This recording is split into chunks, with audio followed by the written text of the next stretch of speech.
Halo guys, kembali lagi di channel Stockaholic. Seperti biasa, channel ini akan membahas tentang pergerakan analisa saham ya selama seminggu ke depan dan juga seminggu yang kemarin. Nah, sekarang tanggal 10 April ya, jam 12.50 subuh nih, dini hari. Nah, saya bikin videonya malam karena saya kebetulan tadi ada kedatangan tamu, jadi baru pulang, baru bisa bikin video sekarang.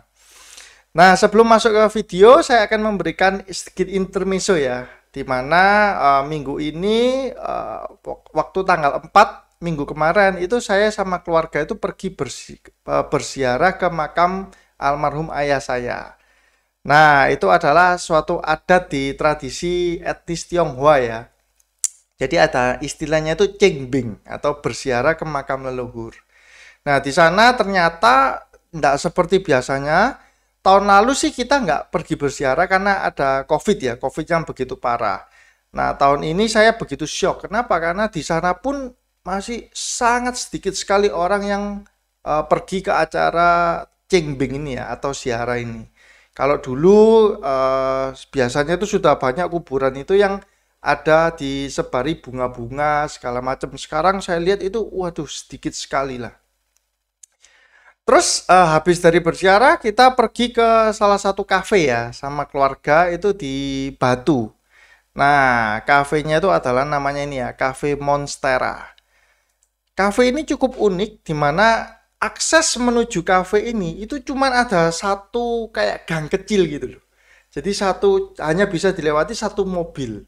Nah, lucunya ketika kita ada masuk terus ada mobil yang keluar, maka nggak bisa kan bertabrakan gini, jadi harus mundur gitu. Nah, waktu pertama melihat jalannya itu saya melihat ini kok kafenya kok akses masuknya kok lucu sekali, masa laku seperti ini. Ternyata di dalamnya, kafe ini laku sekali ya. Nah, ini adalah salah satu gambar di internet yang saya ambil dari website ini ya. Ternyata kafenya full sekali, padat sekali, dan orang sampai antri untuk bisa duduk di sana. Nah, itu ini saya nggak di-endorse ya, cuman saya sharing aja pengalamannya. Oke, sekarang saya akan masuk ke analisa saham. Di Jumat ini IHSG ditutup mengecewakan ya, 6.070 atau minus 0,025%. Padahal pada pagi-pagi itu IHSG sempat naik ya, naik cukup kencang ini ya, kita bisa lihat dari chartnya, namun closingnya agak mengecewakan karena malah ditutup minus. Nah, untuk seminggu kemarin pergerakan IHSG di hari Kamis dan Jumat ini ada mengalami sedikit kenaikan. Waktu Senin, Selasa, Rabunya ada penurunannya.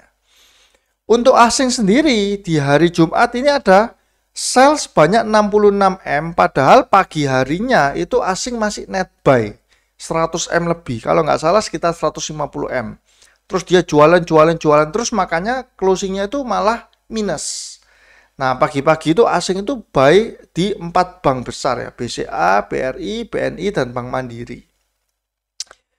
Nah, untuk pergerakan selama 1 minggu dari asing ini cukup mengkhawatirkan, di mana asing keluar sebanyak 1,87 triliun.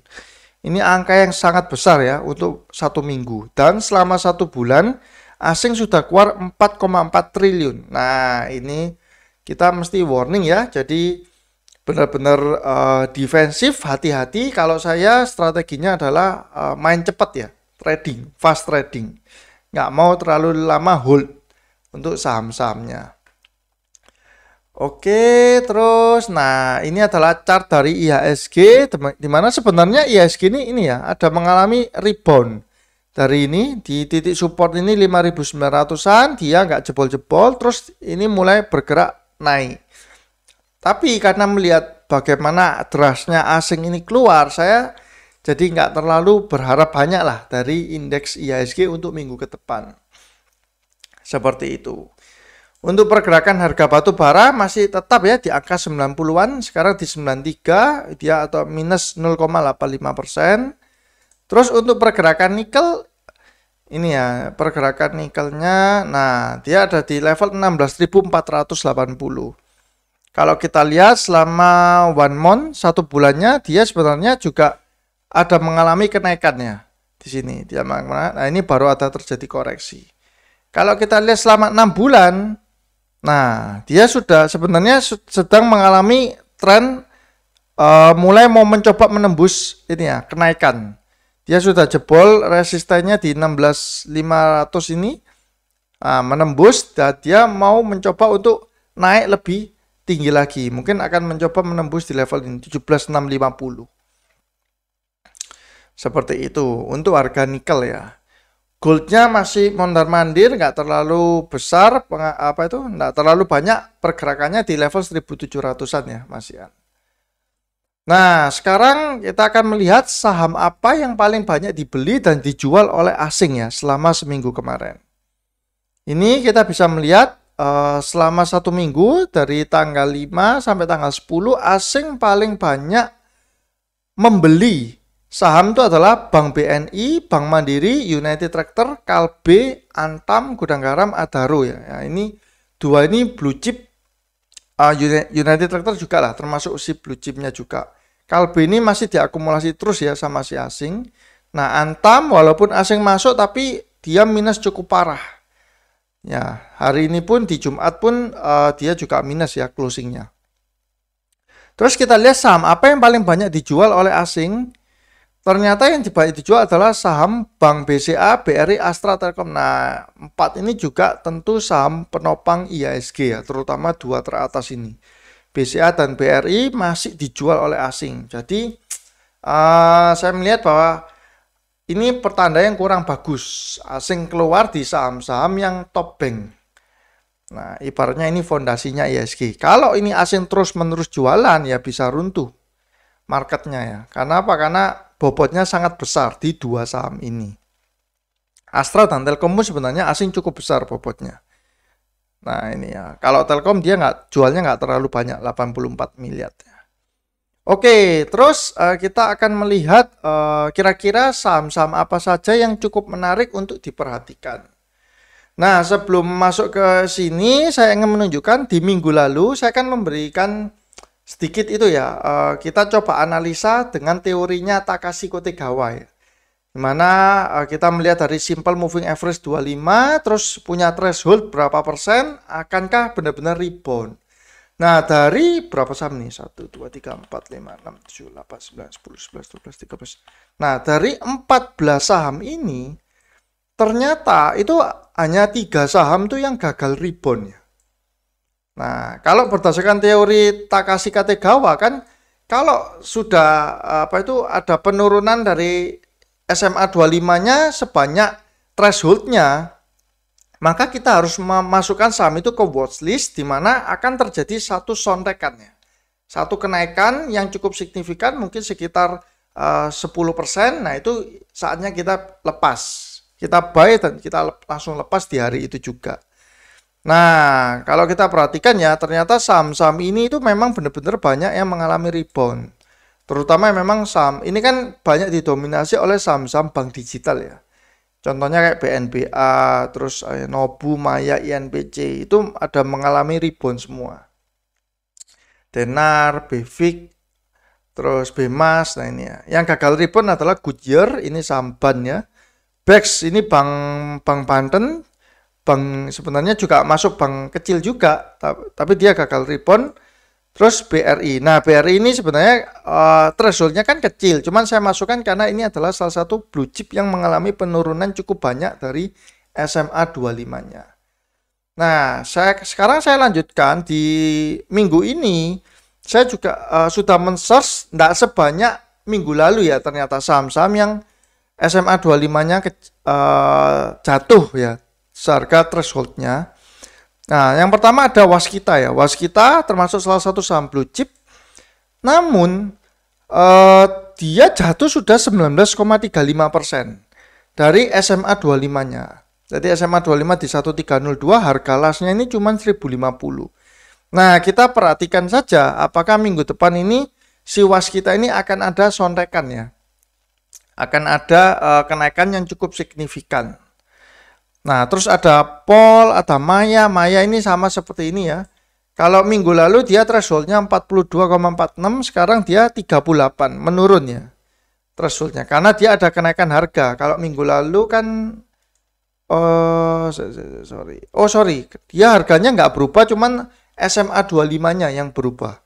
Dari 4206 menjadi 3857. Nah, terus ada saham LAND, LAND. Nah, ini juga thresholdnya 28%. Ada BNBA masuk lagi ya. Minggu lalu BNBA 42,01, sekarang 41,08.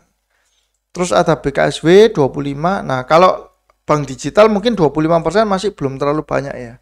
Jadi ada BNBA ini yang lebih banyak, 41%. Maya juga 38%. BGTG 28% dan terakhir AGRS. Ini juga bank ya. Bank Korea kalau nggak salah ini. Itu 41,65%. Nah, kalau kita lihat dari sini, ini saham-saham yang watchlist yang sesuai dengan analisanya Takashi ya.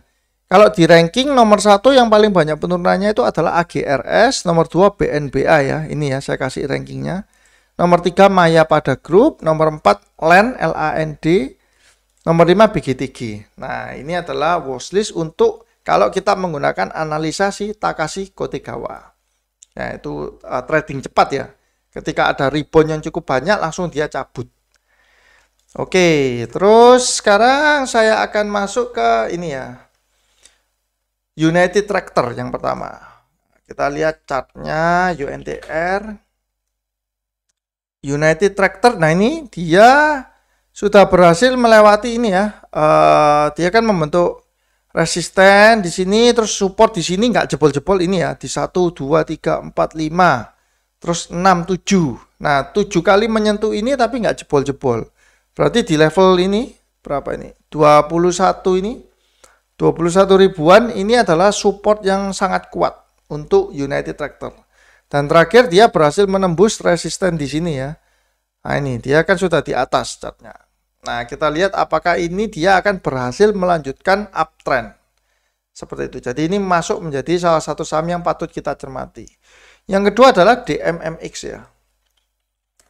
DMMX, nah sama dia berhasil menembus resisten sebelumnya di level ini. Ini di level 495 lah. Kurang lebih ya. Ya katakanlah 500 lah, di level 500. Ini dia berhasil menembus ini. Nah kita lihat apakah DMMX juga berhasil melanjutkan penguatannya. Berbalik arah untuk uptrend lagi ya. Terus ada saham BRMS. Nah, kalau BRMS ini lebih ke arah sentimen reg-nya ya. Sebelumnya dia kan ada proses untuk reg issue. Reg issue-nya sudah ini diperdagangkannya habis. Ini high-nya sampai 38 ya. Ini parah sekali ya. Jadi high-nya tinggi sekali. Saham reg-nya aja dia diperdagangkan terakhirnya di 38. Nah, terus ada BRMS suaranya itu di 23. Nah, jadi ini untuk kalau kita lihat dari pergerakan saham reg dan warannya, maka BRMS ini tentu kalau dia kan harga tebusnya 70. Kalau BRMS R-nya itu di 38, berarti 70 tambah 38 kan 108. Nah, itu kurang lebih lah minimalnya ya. Si target price dari BRMS induknya. Seperti itu. Saya kalau nggak salah ingat 70 ya harga tebusnya. Kalau teman-teman kalau ada saya salah bisa tolong komentar ya di bawah. Berikutnya adalah Friend. Nah, Friend ini mendekati dia proses reg issue juga. Harga sahamnya sekarang 84 ya. Friend. Nah, ini ya. Nah, dia ada berhasil menembus lagi menembus juga untuk resistennya di sini di 83 ini. Dia berhasil ketembus di kemarin hari Kamis, terus hari Jumat ini memang ada pelemahan tapi masih bertahan di atas resisten yang lama. Jadi kita lihat apakah Friend akan naik mengejar harga tebus reg issue-nya di 120 ya. Saya masukkan ke watchlist juga. Terus ini adalah 4 saham yang masuk top buy asing ya. BNI, BMRI, KLBF, Antam. Coba kita lihat satu persatu. BNI chartnya ya. Nah sebenarnya untuk BNI sendiri dia masih berada di resistennya ya. Dia habis menembus atas tapi closingnya nggak berhasil di atas resistennya yang kemarin. Pas closingnya sama ini di resisten kemarin ya. Jadi kalau dan juga karena kondisi dari asing masih keluar, walaupun di saham ini masih masuk, kalau saya lebih cenderung untuk trading di dengan jumlah yang tidak terlalu banyak, tapi yang lebih memberikan apa ya, potensi keuntungan yang lebih besar ya. Nah ini ya seperti kayak di United Tractor, DMMX, BRMS, Friend, sama yang di saham-saham pilihan yang di Takashi ini. Ini saham-sahamnya Takashi lah dengan metode analisa BNF. Terus untuk BMRI, coba kita lihat sebentar ya chartnya seperti apa. Nah kurang lebih sama lah ya dengan si si BNI ya, dia ada di level resistennya. Patternnya kurang lebih sama, diakumulasi juga sama. BX ini asing, kalau tadi si BNI, BK juga asing ya, sekuritas asing yang mengakumulasi. Terus ada KLB. Nah, KLBF ini sebenarnya cukup menarik karena dia diakumulasi asing ini sudah, nah ini ya cukup lama. Kita bisa melihat dari chart birunya ini, yang garis biru ini adalah foreign flow, pergerakan dari asing. Dia naik terus nggak berhenti-berhenti, tapi dia cukup mengecewakan di mana harganya itu masih terus sideways ya. Mungkin kalau saya bisa gambarkan kotaknya seperti ini. Nah, kotaknya mungkin bisa saya gambarkan seperti seperti ini ya. Nah, dia masih belum berhasil menembus level 1630. Saya bulatkan 1630. Ini harus ketembus dulu supaya dia bisa jebol resistennya. Cuman saya melihat masih ada potensi ya. Asing masih terus mengakumulasi saham ini entah kenapa walaupun dalam kondisi yang sideways untuk KLBF. Terakhir adalah Antam. Nah, ini saham yang cukup mengecewakan di mana harga nikelnya tadi yang awal-awal saya bahas ya, harga nikelnya ada mengalami mulai rebound, tapi saham Antam ini Jumat ini ditutup menurun 5,3%. Buruk ya performanya di hari Jumat. Nah, padahal kalau kita lihat Kamis ini dia ada kenaikan sebenarnya. Tapi closing Jumatnya ini enggak terlalu bagus. Kalau saya tarik boxnya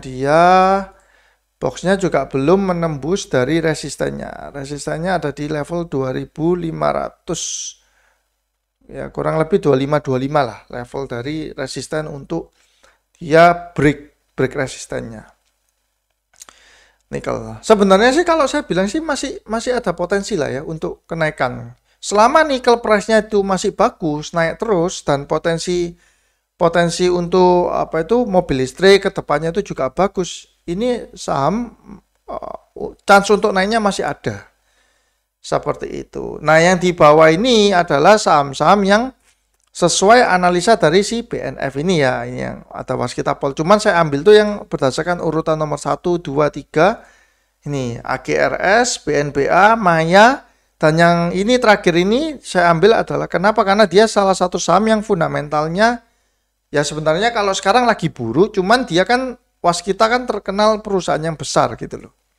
Kalau yang ini mungkin AGRS teman-teman baru dengar ya. Ini kode sama apa pula? Nah, kalau yang waskita saya yakin trader saham sudah pasti tahu lah perusahaan waskita grup ini. Kalau masuk di saham-saham yang seperti ini, kita nggak bisa masuk dengan nominal banyak ya. Kenapa? Karena ini ya, seperti contoh satu level aja misalkan 452 lot. Kalau kita masukkan katakanlah 346 berarti satu lotnya berapa? 34.000.